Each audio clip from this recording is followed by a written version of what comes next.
Monday, April 08, Christians providentially preserved. God's mercy, grace, providence, and foreknowledge are clearly revealed in the events leading up to the destruction of Jerusalem. Cestius Gallus and the Roman armies surrounded the city. In an unexpected move, when their attack seemed imminent, they withdrew. The Jewish armies pursued them and won a great victory.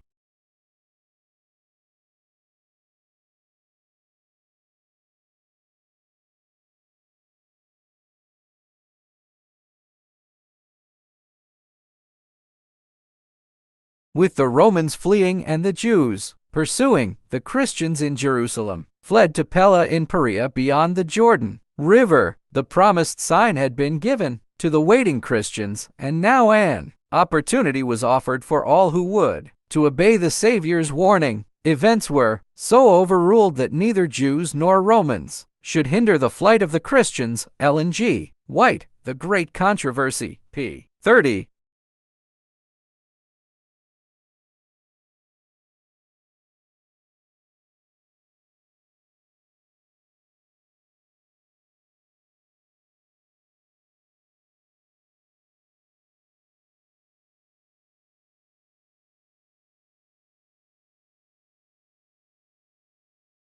Read Psalm 46:1 and Isaiah 41:10. What do these passages tell us about God's providential care?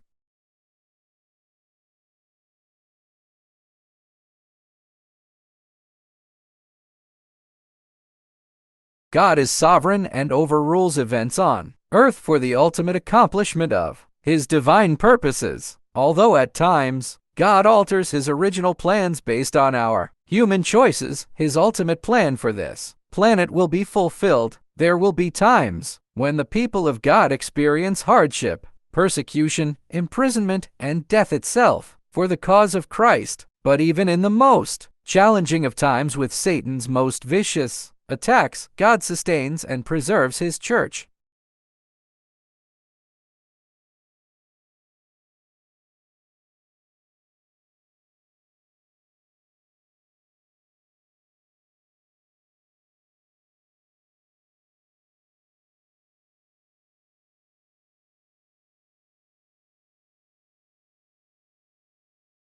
Read Hebrews 11:35-38 and Revelation 10. What reality do these texts reveal about our battle with the forces of evil? How do these passages harmonize with the idea of God's protection in the previous question? Is there a contradiction in the idea of God's protection and God allowing some to face painful suffering and even a martyr's death for the cause of Christ?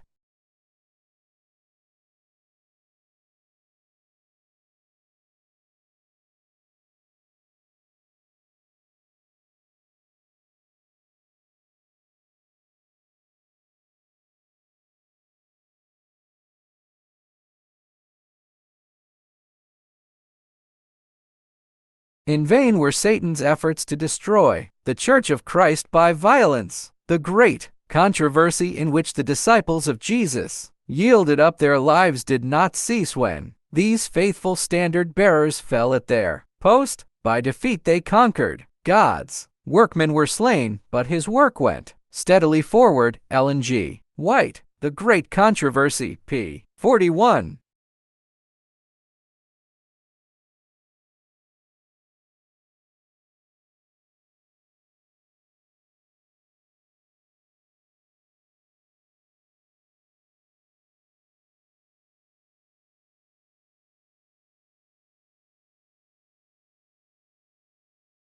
What should it mean to us that the Bible writers, who certainly knew pain and suffering, could nevertheless, again and again, write about the reality of God's love? How can we experience that same love for ourselves?